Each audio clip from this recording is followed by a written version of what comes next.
Born Celeste DuPont in a small Louisiana town, the woman who would become Madame Celeste had a childhood steeped in poverty and superstition.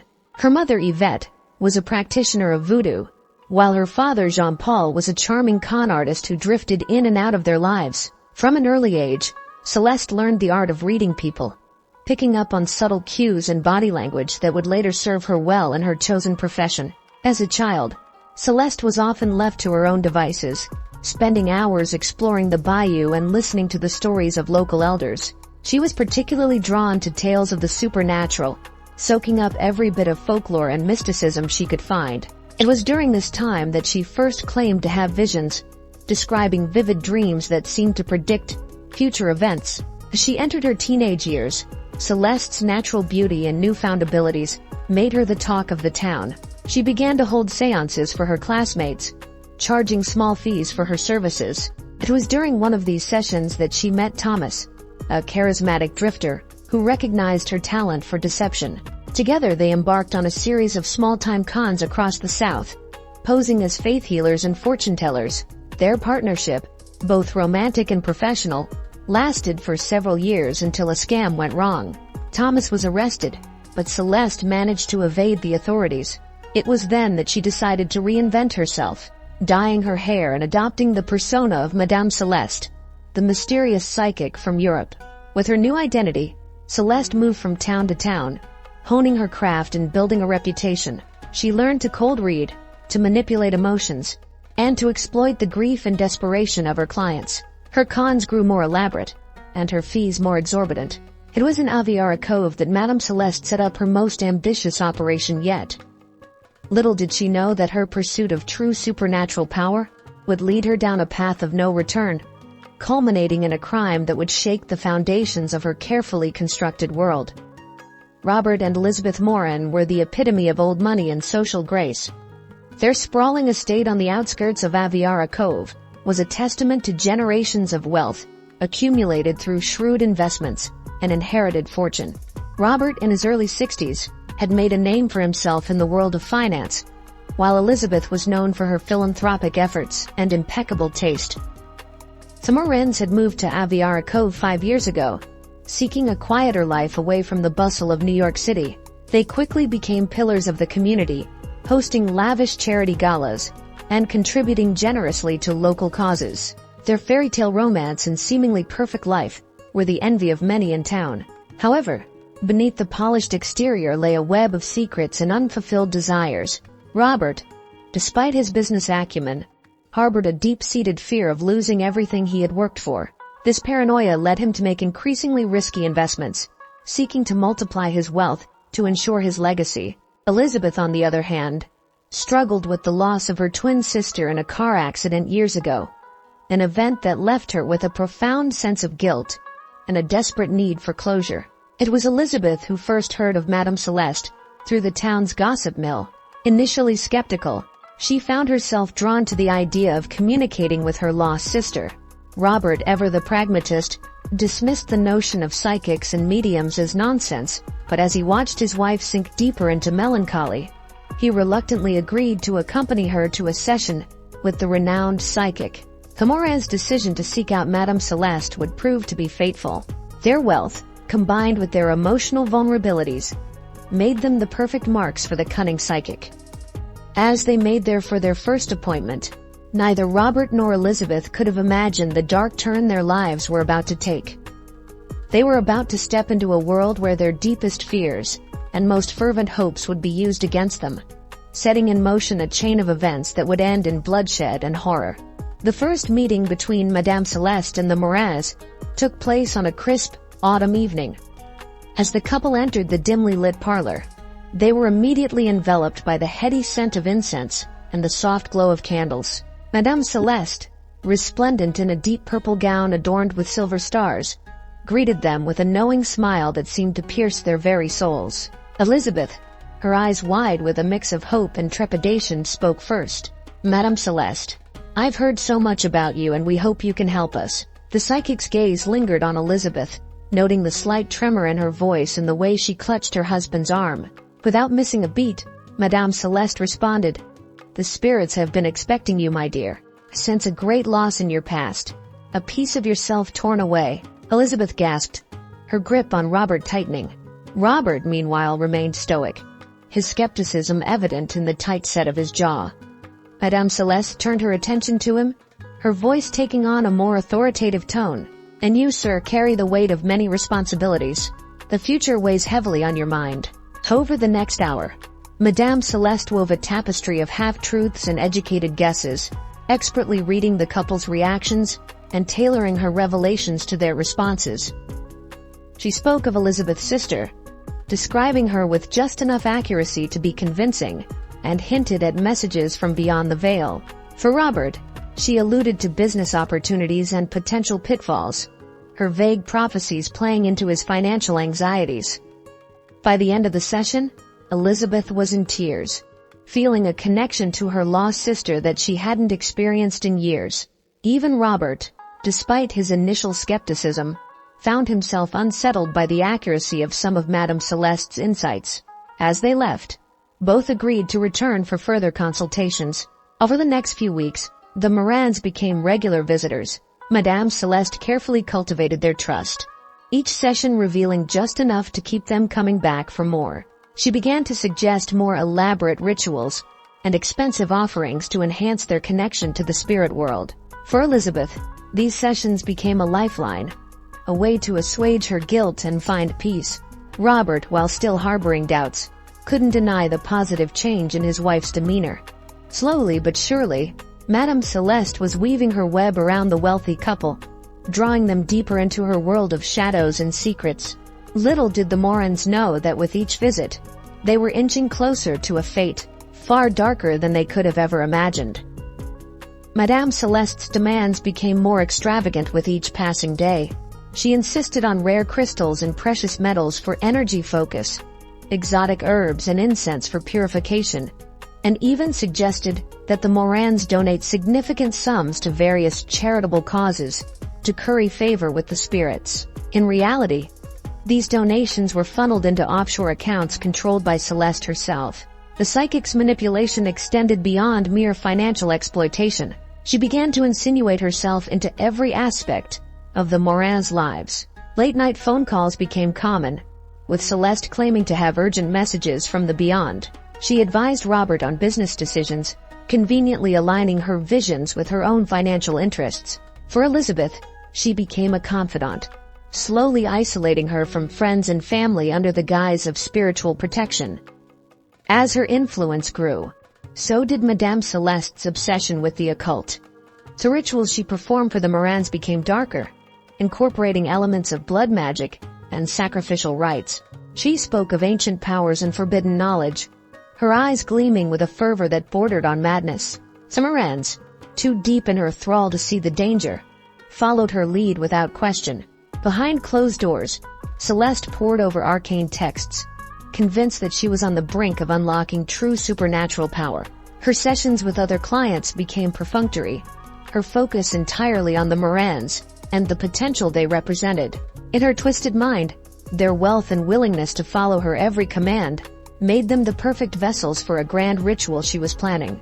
As her plans took shape, Madame Celeste began to lay the groundwork for her ultimate con. She spoke to the Morans of a great awakening that would require them to sever all ties with their old life.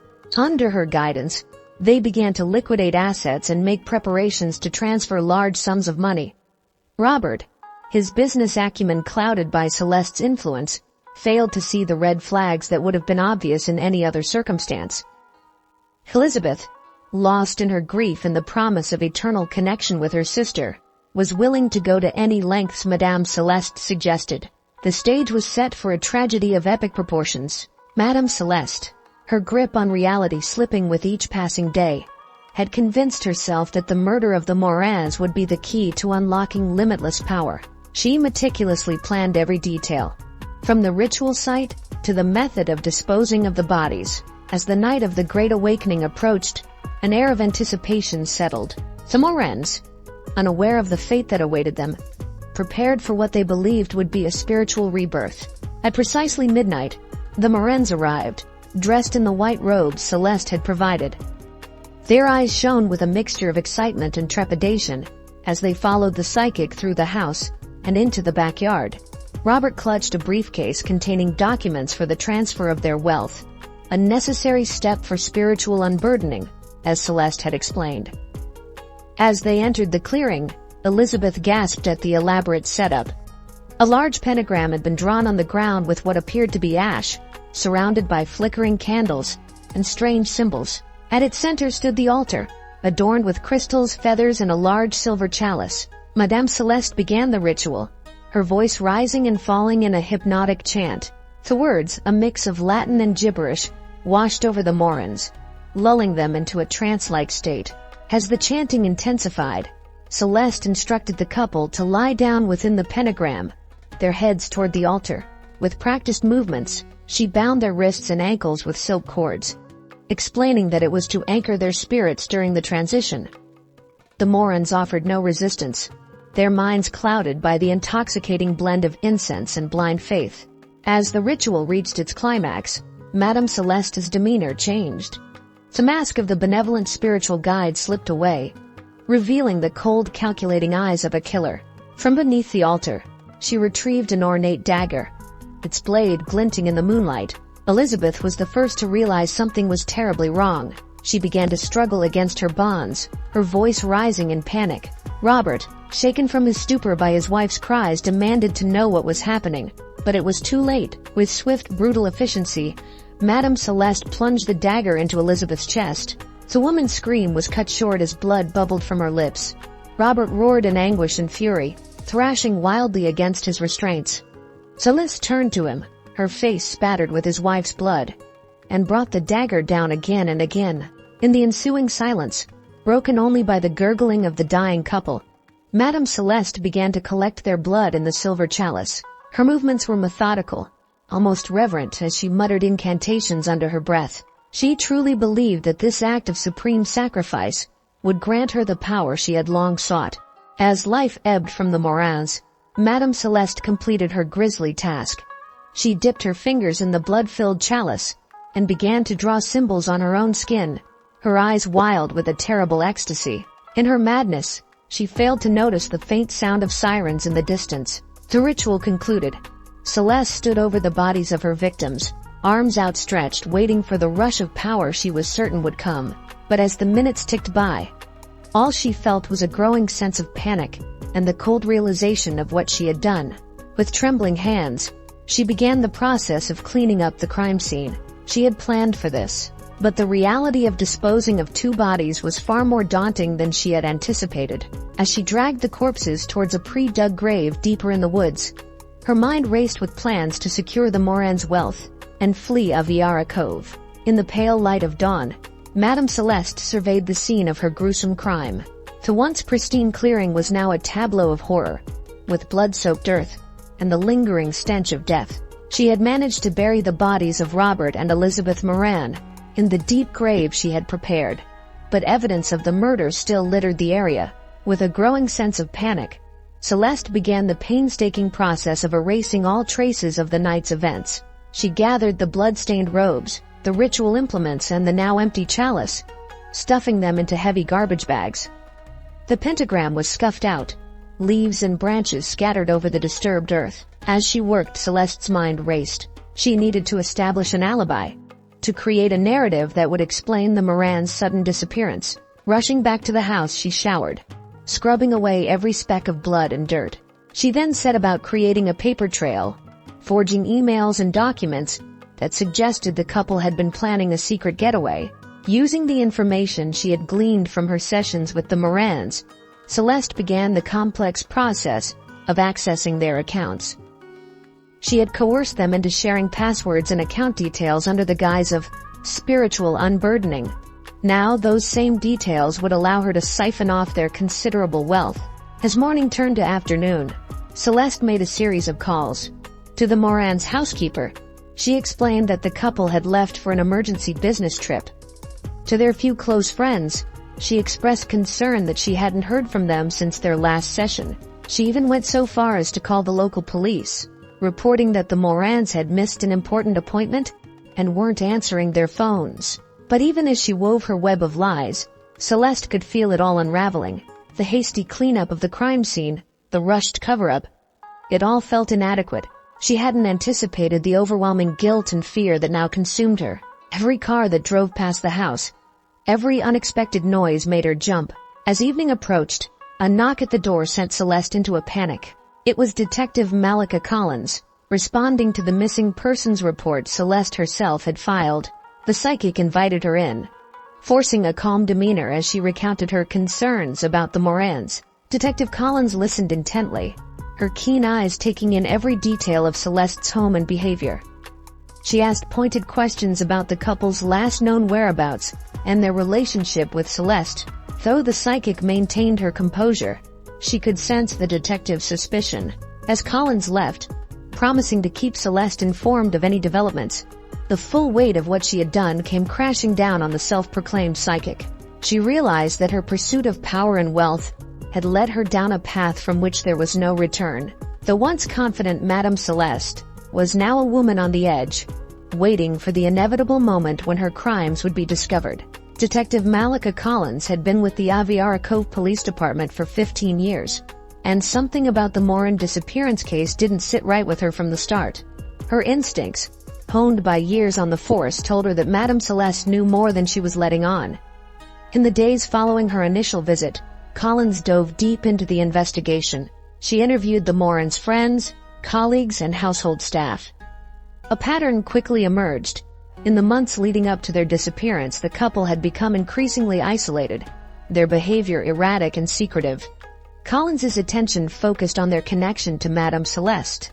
She discovered that large sums of money had been flowing from the Morans' accounts to various shell companies and offshore banks. When she traced these transactions, she found a complex web of financial maneuvers that all seemed to lead back to the psychic.